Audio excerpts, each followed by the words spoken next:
ধর্মঘট প্রত্যাহার করায় স্বস্তি ফিরেছে চট্টগ্রাম বন্দরে। সকাল থেকে আবারও কর্মমুখর হয়ে উঠেছে দেশের প্রধান এই সমুদ্র বন্দর।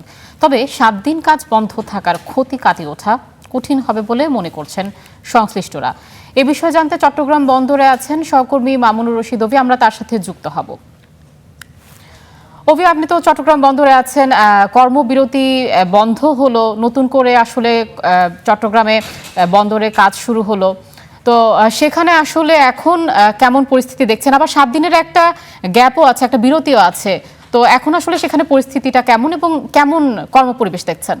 থেকে চট্টগ্রাম বন্দর একেবারেই মুখর বলা যায়, অর্থাৎ অন্যান্য দিনের মতন যে বন্দরের কাজগুলো হয়ে থাকে, বন্দরে পণ্য ওঠানামা, খালাস কার্যক্রম থেকে শুরু করে আনুষ্ঠানিক ভেতরে যে কার্যক্রমগুলো সবগুলো কিন্তু আজকে চলমান রয়েছে।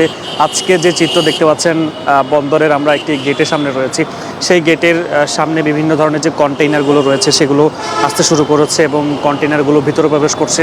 যে সমস্ত হ্যান্ডলিং করার দরকার কন্টেইনার সেগুলো করা হচ্ছে এবং যে জাহাজগুলো অপেক্ষমান সেই জাহাজগুলোকে আসলে নিয়ে আসা হচ্ছে। মাথার ভেসেল থেকে শুরু করে সব কিছুই বন্দরে নিয়ে আসা হচ্ছে, টাগবোট পাঠিয়ে তাদেরকে নিয়ে আসা হচ্ছে, যেখান থেকে পণ্যগুলো ওঠানামা বা খালাস কার্যক্রম যে প্রক্রিয়া সেটি কিন্তু তারা শুরু করেছেন সকাল থেকে। বলা যায় চট্টগ্রাম বন্দরের যে কর্মপরিবেশ গতকালও ছিল একেবারেই নিশ্চিন্ত ছিল, অর্থাৎ কোনো ধরনের কাজকর্ম ছিল না কর্মবিরতির কারণে। বাট আজকে সেই শ্রমিকরা সকলেই তাদের যে নিজ নিজ কর্মস্থল সেখানে যোগ দিয়েছেন, ফলে আজকের বন্দর ভবনের যে চিত্র সেটি গত দিনের তুলনায় আজকে একেবারেই বলা যায় উৎসব মুখর পরিবেশে তারা কাজকর্ম করছেন। এবং এই যে ডিপি ওয়ার্ল্ডকে আসলে ইজারা দেওয়ার ব্যাপারটা নিয়ে গত কয়েকদিন ধরে চট্টগ্রাম বন্দরের যে উত্তাপ উত্তেজনা ছিল শ্রমিকদের নিয়ে, তাদের যে সংগঠন বন্দর রক্ষা পরিষদ সংগ্রাম, সেই ব্যানারে কিন্তু তারা গত কয়েকদিন ধরে টানা কর্মবিরতি পালন করছিলেন এবং এটিকে নিয়ে সরকারের পক্ষ থেকে নানাভাবে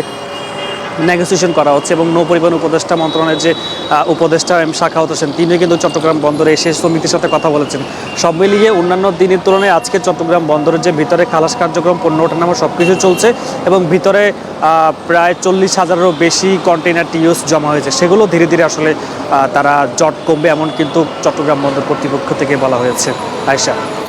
অভি, আপনাকে ধন্যবাদ।